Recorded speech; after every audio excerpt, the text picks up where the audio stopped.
Good morning, kids, and welcome back to another video of Fox Flicks on Joss Culture. Today we're checking out his top 10 list of the top 10 psychopaths. Let's hop in and see who was crazy enough to top the list. Of all the archetypes for evil characters, there's one type that really stands out. The psychopath. Now, what is psychopathy? Most people probably got its definition mixed up with sociopathy, or being psychotic. So let's get our definition of a psychopathic villain established out of the gate. Psychopaths are cold and uncaring and can come across as emotionless. They are unable to feel empathy for others, and often in fiction, psychopathic villains see others as lesser. Now, don't get psychopathy confused with psychosis. Psychopaths are not defined by being impulsive, crazy, or losing their minds. This isn't a ranking of how insane a character is, so more over-the-top characters aren't exactly what we're looking for. Yeah, so I don't expect Junko anytime soon. No! No! Does not compute! Does not compute! Let's take a look at the calculated, the cold, the charismatic, and the cruel. Okay, so we're pretty much looking for emotionless but highly intelligent. Be right back. And we're back. Let's go. Never hate the system. It's always good. I mean, what can you say? It's nice. Oh yeah.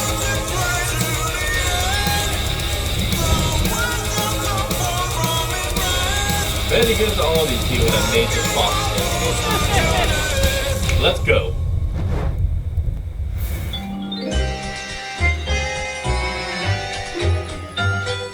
Persona 4 went for lower stakes compared to most other Megami Tensei games. Rather than saving the world from an all-powerful god, most of the game involves you solving a murder mystery in a small town by fighting shadows in an alternate dimension accessed by going into a TV.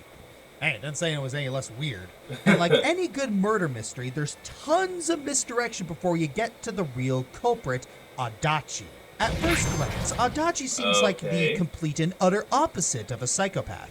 He's a newbie police detective who's incompetent to the point of just being adorable. Compared to his partner on the case, Dojima, he feels like a kid on the world's most poorly timed bring your kid to work day. It's crazy, that's not blood, that's clearly crime scene oil. Never heard of crime scene oil. That's because they stopped using it in the mid-70s. Once you correctly figure out he's the killer, though, he does a complete 180.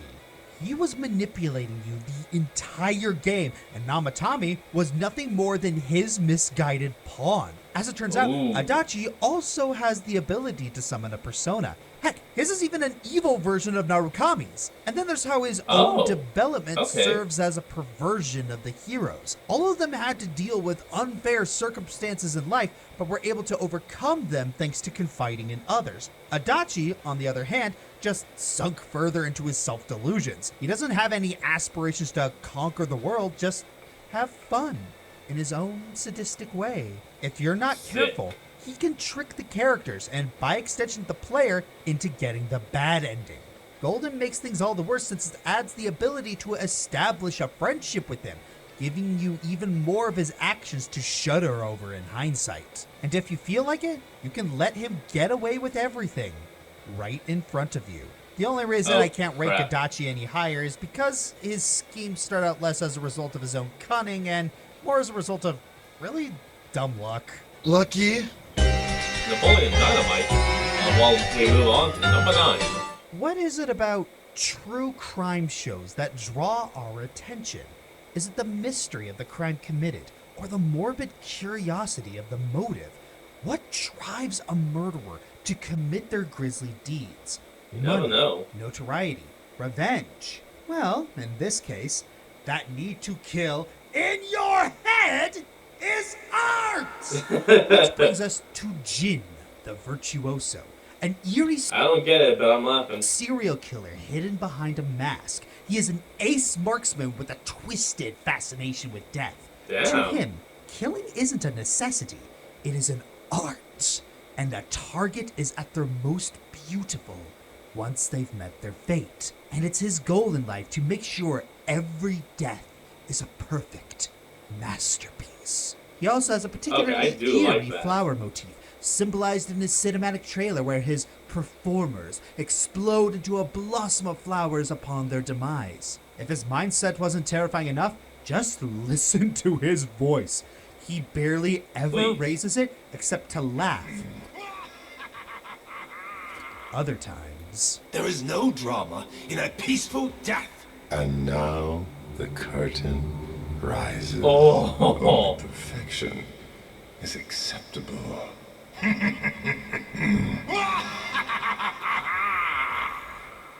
I think I leaked a little transmission fluid.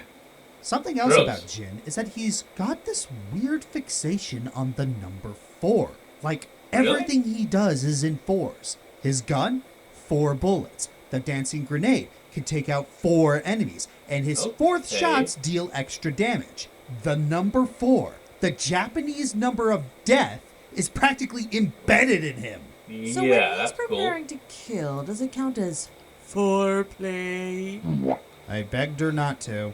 I did it anyway, and you'd be worried if I didn't. Dang it, Okay. she's right. Horrible puns aside, it's not hard to But see you what never know. makes Jhin so terrifying. His murder spree is a production. He's the director, and anyone in his sight is his performers. His puppets, if you will. His acts I'm are liking horrendous, this. but he's still toned down and quiet. And a few lines hint that he can't control it. He needs to be this deadly performing artist. I swear each performance is the last, but I lie every time.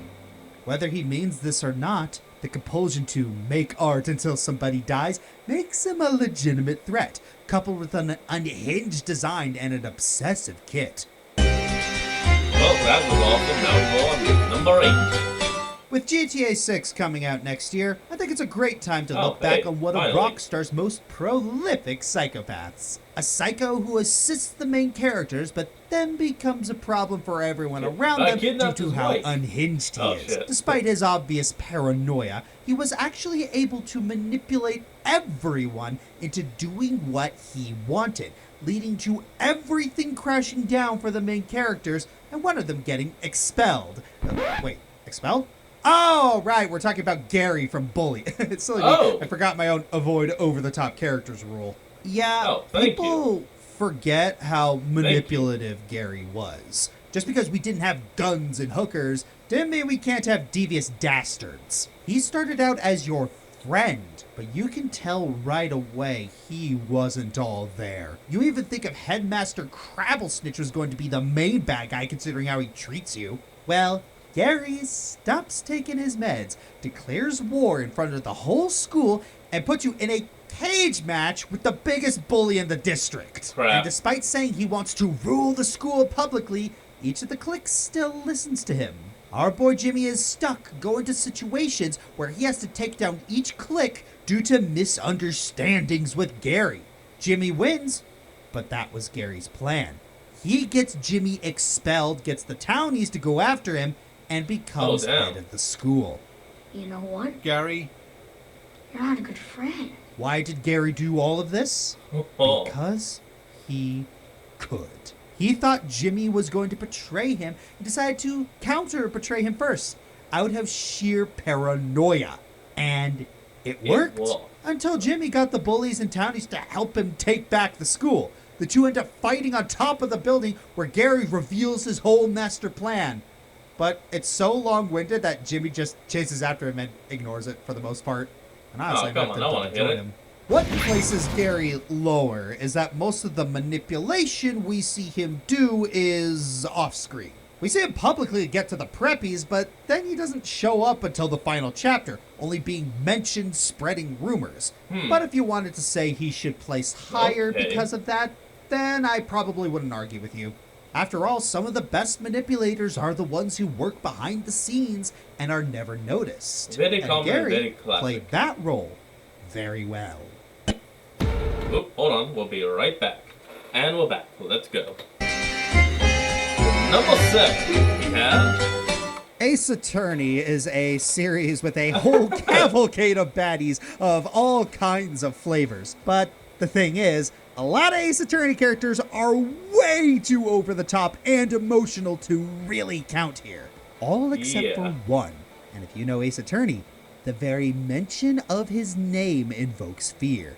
The one and only, invincible Manfred von Karma. Manfred von Camera. Being the very first Karma. final villain of the franchise, Manfred's Maybe it is deeds and Camera. influence have massive ripple effects Karma. throughout the entire story going forward. We meet him initially as the staunch, orderly, and terrifyingly serious prosecutor whose legacy is to be feared. Miles Edgeworth, his protege and your rival up to this point, is under trial for the murder of a man connected to his past, and Von Karma is prosecuting the case. Unlike Edgeworth, whose stoic nature slowly cracks through the story and is subject to all the shenanigans of the Ace Attorney court, Von Karma takes absolutely none of it. Manfred outright orders around you, the witnesses, the detectives, and even the judge. To him, the court is his, and he's not above assaulting Phoenix and Maya outside of the court with a taser when they try to dig up details of the DL6 incident. Speaking of which, why don't we talk about that little elephant in the room, shall we? Back in the day, Miles's father, Gregory Edgeworth, was assigned as a defense attorney on a case prosecuted by the man himself, and during that case, he forced a false confession of guilt out of the accused. While ultimately Von Karma did win the case, he was under fire for his disregard for standard court procedures and received a single penalty on his then perfect record. This tiny slight on his ego was enough to send Von Karma into a rage. Really? So instead of channeling this healthily or just sucking it up and letting go, Von Karma ambushed Gregory in an elevator, taking advantage of a sudden earthquake that blacked out the power and rendered everyone inside unconscious, and shot Gregory dead with as much personal investment as if you'd wiped out a stain. He left Gregory's corpse with the elevator's other occupants, a bailiff named Yanni Yogi, and Gregory's own son, Miles. I've been traumatized! This single act sent everything into motion. The Fae clan's involvement with the law, Maya's disappearing mother, Mia's death, and Edgeworth's PTSD changing him into an emotionally stunted prosecutor set down a darker path. The DL6 was the origin for all of these. And if you think it stopped there, oh no! Von Karma ended up adopting Miles. The overly charitable among you would say this was motivated by guilt, but realistically, it's far more likely he could make sure Miles wasn't a liability for him, especially when you learn that Miles's need for perfection and his shaky sense of self were all issues either instilled in him or worsened by Von Karma's need for control over absolutely everything. When the statute of limitations starts running out on DL6, Von Karma decides, hey, I'm just gonna frame Miles for murder just to wash my hands clean of this whole thing once and for all. So, he kills a man that slighted him, raises his son to work under him, resulting in said offspring becoming a brooding edgelord with a whole host of issues, and throws him out like trash only for Miles to be saved by a plucky, dumb protagonist. Wait a second, Manfred von Karma is just Frieza if he was a lawyer! Maybe.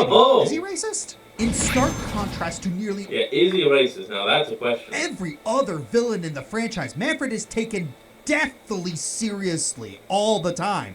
Even before he's marked as the culprit, he's terrifying to go against. This monolith of the law barely so much as flinches until you finally break him with undeniable evidence that proves his guilt. A bullet fired off in the struggle in the elevator, but was still embedded in his chest, something Manfred was too proud and arrogant to have removed. But even after he's arrested, found guilty, and presumably executed, the shadow of Manfred von Karma looms over the entire Ace Attorney saga.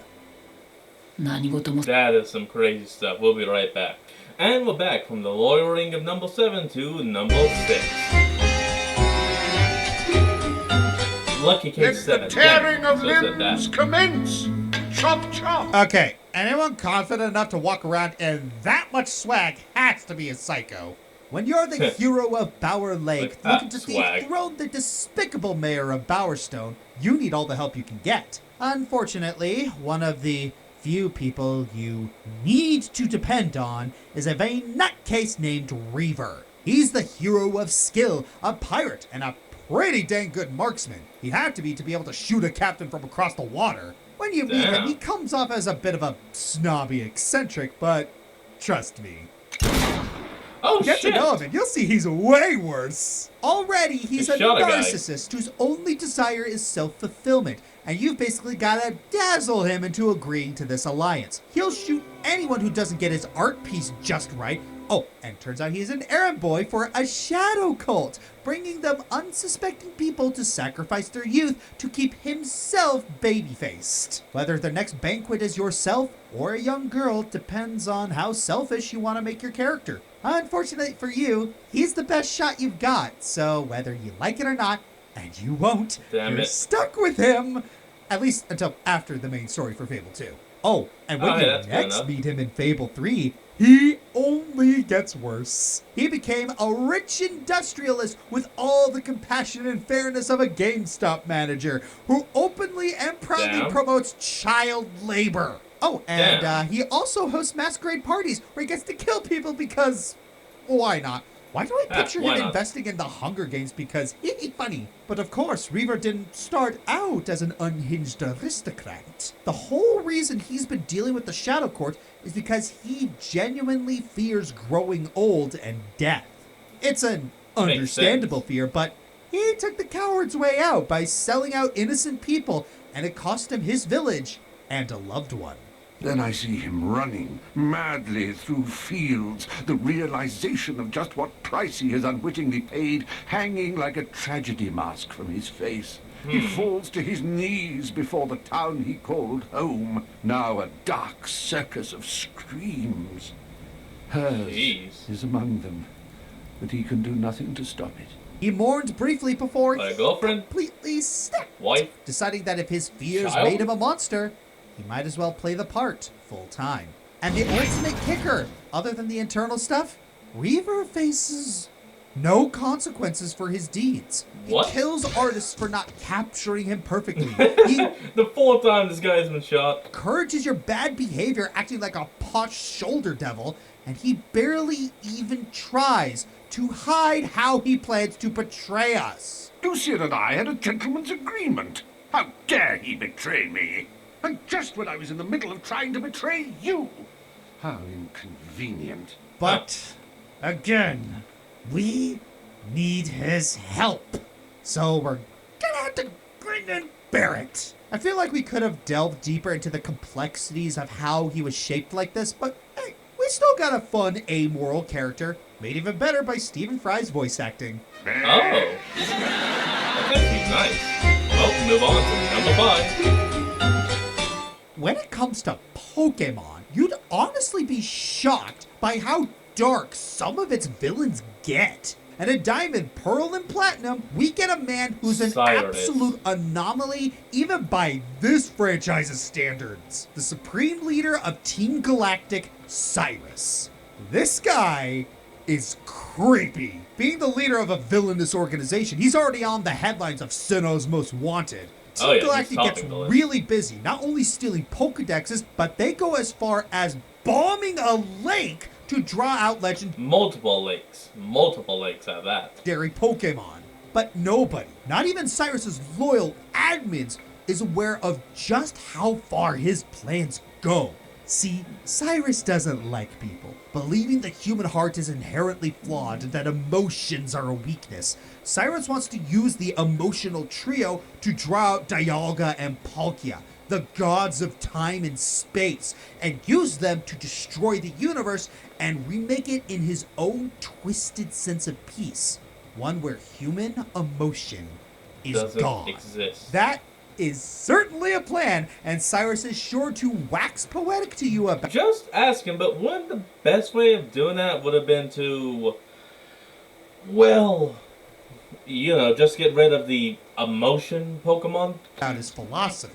And true to his goals, hearing Cyrus... I guess by rewriting time and space, you can get rid of the emotion Pokemon while keeping the others, those of will and knowledge. Okay, never mind. Talk, it's chilling just how devoid of emotion he sounds. how little he seems to care about anything other than his lofty goals. And when you defeat him in Platinum, he's Vegeta. pretty chill with just staying in the distortion realm and being roomies with Giratina.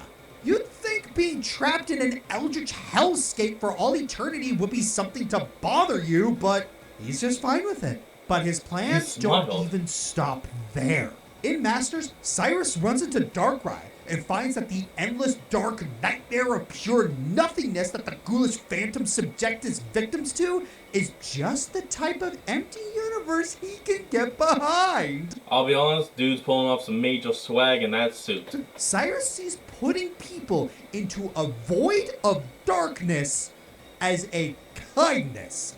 And that's the thing. Cyrus feels little malice with what he does. It's just cold, hard logic with this guy. And you find enjoyment in this? Oh no, I feel absolutely nothing as I'm saying it. But the fun thing is, as much as he wants to deny it, Cyrus still feels some emotion and connections to certain things. He has a Crobat for starters, and anyone who's raised one of those can tell you need to max its friendship to get Golbat to evolve. But more interestingly, you can meet his grandfather in Platinum. He tells you that as a boy, Cyrus never really was able to live up to the expectations of his parents and found solace in machines instead. Couple this with a strange note from a child fawning over a Rotom in Team Galactic's base, and his interest in the Rotom decks in the Rainbow Rocket storyline, and it almost humanizes Cyrus as someone who could just never really click with other people and thought he could fix humanity like he would a machine. Fun fact, by the way, despite how he looks and acts, he's only 27 years old. All that brooding might not have been the best for his health, as it turns out. Withering weight. Okay, that was awesome. We'll be right back. And we're back, and we move on to number 4.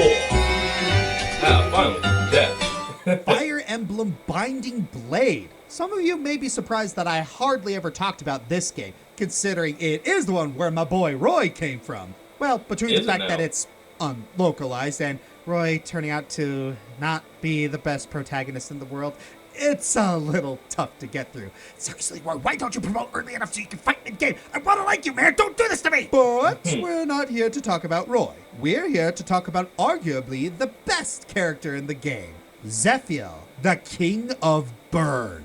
In the story of Binding Blade, Zephiel is a mad tyrant who seeks revenge against mankind for their greedy and disloyal nature. He waged war on all the nations of Alibe, conquering them with the aid of dragons, whom he believed would rule the land far better than humans ever will. Unlike most evil kings, Zephiel isn't a puppet leader. He's the one who commands the loyalty of the Dark Dragon instead of the other way around, which really paints a picture of... I do not kneel before no dragon. The dragon kneels before me. That's the kind of energy he's talking about. How powerful and meticulous he is on his own. He has no respect for his own generals, dismissing their opinions and demanding they follow his every whim, even to the point of ordering the deaths of anyone, and I mean anyone, who stands in his way. Not even the sliver of care he still has left for his sister could dissuade him from his cause. But what sort of upbringing caused this deep-rooted disdain for humanity? Well, in the localized prequel, Blazing Blade, Zephiel is shown to be a once good-hearted prince who only wanted the approval of his father. Daddy issues. Again! What? Sadly, he was discriminated against due to his mixed heritage, and his father's been trying to get him off his back. Zephiel was threatened with assassinations, and even had his bond with his sister sabotaged. His mother ain't much better, since she keeps flaunting him around as a sign of their birthright. But hey, she did at least try to make amends with him, until she mysteriously kicked the bucket. Great. Desmond makes Bernadette's dad look like Geralt in comparison. And I thought I was evil. After how awfully he's treated, Zephiel could only see darkness. Intentional or not, he's molded to see how fragile goodwill is in the face of hatred and cruelty, sprung out of petty desires like blood, money, and status. By the time he slew his father, he's far too jaded to feel any guilt or remorse for turning away from his once noble self. Even his plan to conquer Alibe only further justifies his point. All these nations were betrayed by the very soldiers and nobles they sired because they would all rather join Zephiel, whether it was out of fear or to leech off his power. He single-handedly uprooted the corrupt nobility that plagued Alibe and indirectly showed how important it is for the good people of the land to bend together and set things right. Zephiel is a truly dangerous case of psychopathy. Wait, is that a spiel that is that what hold on, is that a stat that Zephiel is a truly dangerous case of psychopathy by nurture. The man was a talented prince dedicated to doing good for his nation, and the way that relentless devotion carries over into his transformation as a tyrant is downright morbid. Denying him happiness for a lifetime is truly one of the worst mistakes anyone in Fire Emblem could ever and has ever made. That was crazy. And move on to number 3. Flowey. In this world, is that easy? Kill okay, Flowey. Done. Everyone knows Flowey. Longtime fans remember back when I made top 10 evil characters. Yeah, Flowey was only barely omitted from that list because Undertale took the internet by storm just a mere month before that video was released. Needless to say, this was a long time coming. The result of an experiment gone wrong, fusing the ashes of Azrael, the late son of the Underground's royal family, with a flower to just see. And the soul of Chara, don't forget that. Oh, Kera. What would happen if you give life to something without a soul? Flowey's absolutely nothing like the shy goat boy he once was. When he first came to life, Flowey found himself filled with so much determination that he had mastered saving and loading. So with godlike power, he quickly became bored. This is why I was always getting bored, because this is boring! He tried everything to really elicit any sort of emotion. He befriended everyone in the underground, but felt no real connection to them. So he reset, and then decided to kill everyone instead. Over and over again. And through it all, Flowey felt nothing. Given his existential nightmare of a life, Flowey literally cannot feel any positive emotions, and his glee at can you actually feel any emotion? Watching you squirm and struggle is only a facade, because once he recognizes that you have the same powers as he used to, he expects you to do the same things he did. Do a neutral run? Flowey expects you to kill him without hesitation and gets really upset when you don't, genuinely confused at the idea of mercy towards him.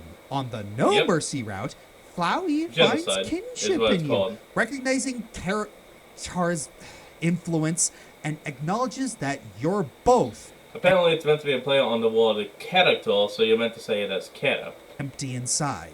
Come the end of the run, Flowey calls out those who just watch videos of the genocide run as spineless, without the guts to do it themselves, before reasoning that Chara, his best friend, would kill him out of boredom. And in the pacifist run, driven purely by the idea of becoming whole, Flowey manipulates everyone in the underground to one place just to absorb all their souls and become Azrael again, only for the realization and guilt from everything he did to come crashing down on him like a truck. The sheer contrast between the two only highlights just... That would have been the perfect chance for someone to edit in that damn Dio meme. You know, to uses the word, or as the meme goes, Zawado. How literally heartless Flowey is. Put it all together, and Flowey's nightmarish actions and kill-or-be-killed philosophy all but solidify his placement here. Even in the No Mercy run, he just sees his past relationship with Chara as less of the tight friendship they had in life, and more of a case of mutual tolerance. In a game where you have the potential to be the bigger evil, Flowey still ends up oh my god! They killed Goat Mom! You bastards! Standing out as one of the most horrific villains to ever come out of the indie scene. All of this from a flower. Whatever Toby Fox is cooking with Deltarune, if it's even remotely like this, can't wait we are not prepared. Oop, hold on, we'll be right back. And we're back from 3 to 2. We move on to the still Lord of Evil. The still Psychopath. We've had manipulative psychos, violent psychos, apathetic psychos, sadistic psychos, and way more that I wish we could have talked about, but there is one psychopath that combines them all. Here's Terumi! Oh, man, it's been a while since we talked about Blaze Blue. And we are coming back with the god of chaos himself. Yuki Terumi is one of gaming's biggest trolls. Anyone who's played Continuum Shift or seen Quarter Guy talk about him knows just how much of a treat it is to watch him go. I'm in the darkness. He always comes in at the worst moments to make characters' lives an even bigger hell and make the players swear to whatever god they believe in. Too bad Terumi probably backstabbed them and smiled while doing it. When you first meet him, he seems pretty normal, if not a bit condescending. But then you find out he's actually the guy who possessed Jhin to cut off Ragna's arm, killed their foster mother, and kidnapped their sister to copy her body to make robots and vessels for gods. Oh, yeah, and he was laughing the whole time. That is barely 5% of what he is involved with. Seriously, Terumi's behind everything.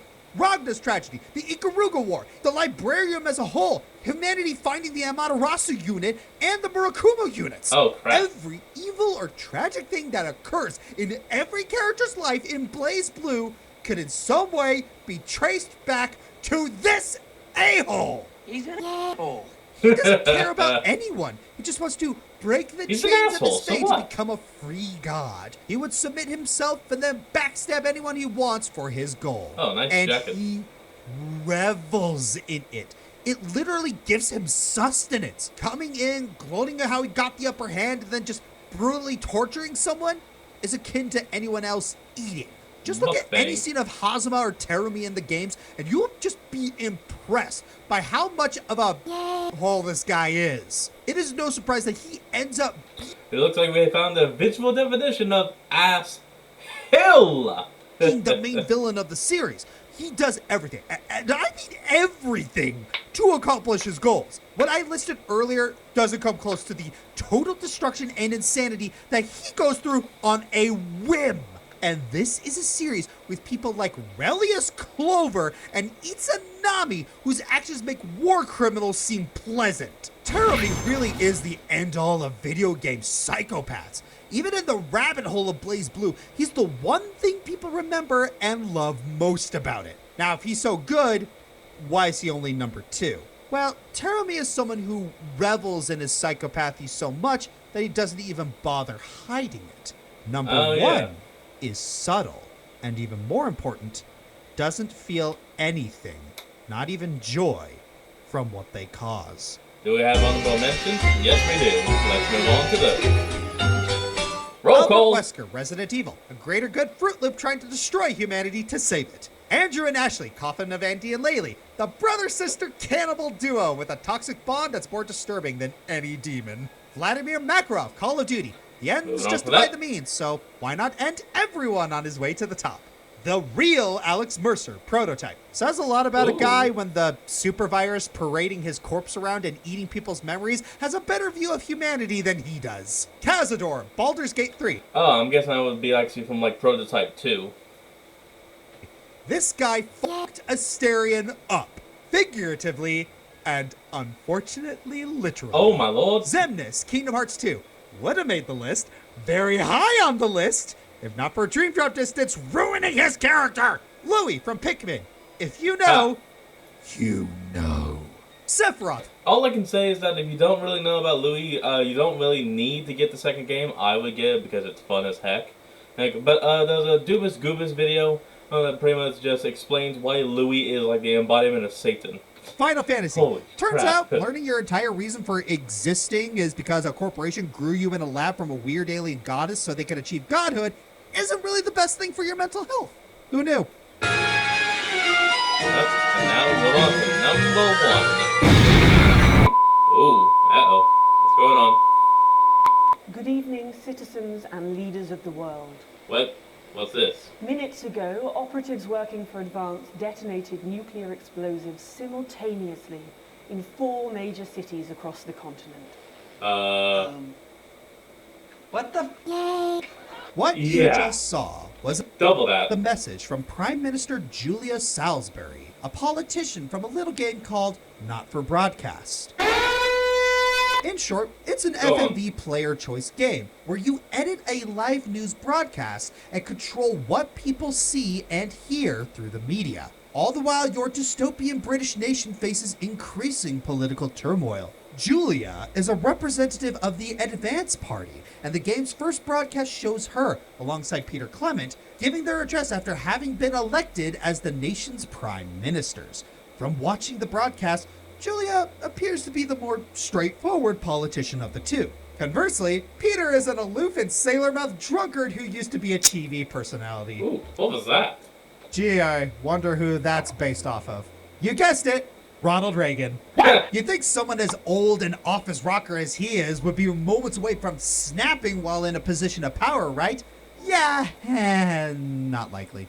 In the last broadcast of the game's second act, we find that our nation has been at war with the nations of the World Council for 20 weeks after they voted to cut off our nation's supply chain. But while a literal war is going on, the national nightly news is more interested in showcasing exploitative pop stars and washed-up stage performers. Oh, what the heck? Give us a hug.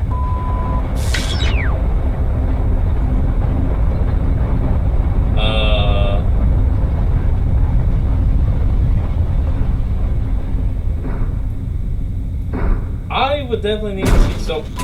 That is, until a mighty rumble kills your equipment and interrupts the broadcast. And by the time it comes back online, the amount of casualties has spiked to over 14 million people. And guess who was responsible for that? Hey, yes, it's me. I knew you were all waiting for me. Keep in mind, the possibility of all of these deaths being enemy soldiers is slim to none. Most of these were likely civilians or tourists, and yet Julia not only blows them all sky high, but she even threatens on live television to set off more explosives if the World Council doesn't surrender their nations and citizens to Advance's new future. I don't think you need to be a politician to know that using genocide as a method of coercing several foreign governments into compliance is a very serious bad thing. It's never worked for anyone who's done it, and anyone that does have done it is killed. Julia already cemented herself as a genocidal dictator, and yet she's somehow worse than that.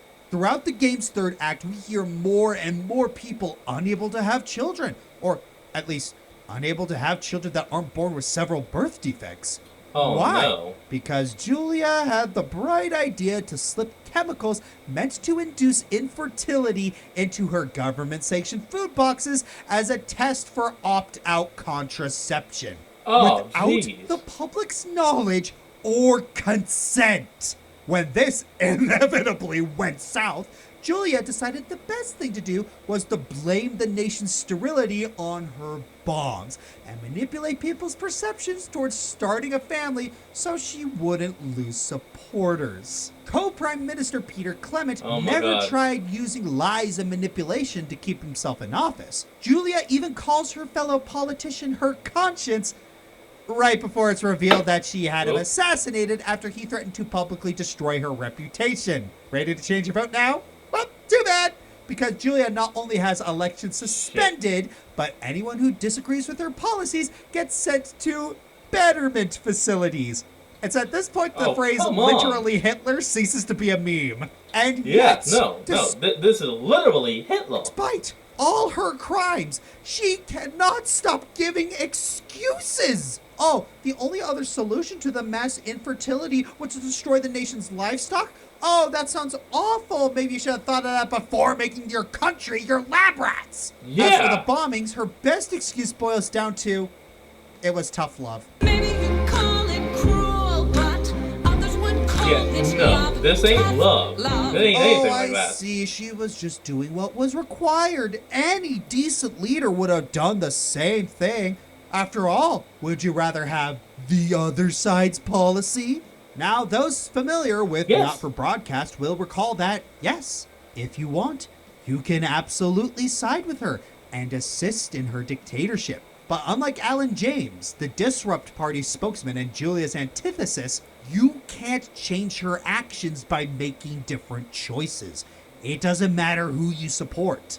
She still does all that without a sliver of remorse. At this point, it only makes sense that the most corrupt politician imaginable would serve as a contender for the top spot. And considering her actions, her holier-than-thou attitude about them, and the fact that citizens have literally described her as cold and emotionless, Julia Salsbury has definitely earned my vote. For number one, not Prime Minister. Yeah, I'm the fiery Joker, and hopefully no more of my broadcasts get interrupted by a cut. Oh, and there it goes. Well, everyone, that's going to be the end of today's video. I hope you all enjoyed. Remember to like, comment, and subscribe for more. Link to the original video in the description below, and I'll see you kids next time when we flick back on. This is Fox, signing out. Peace.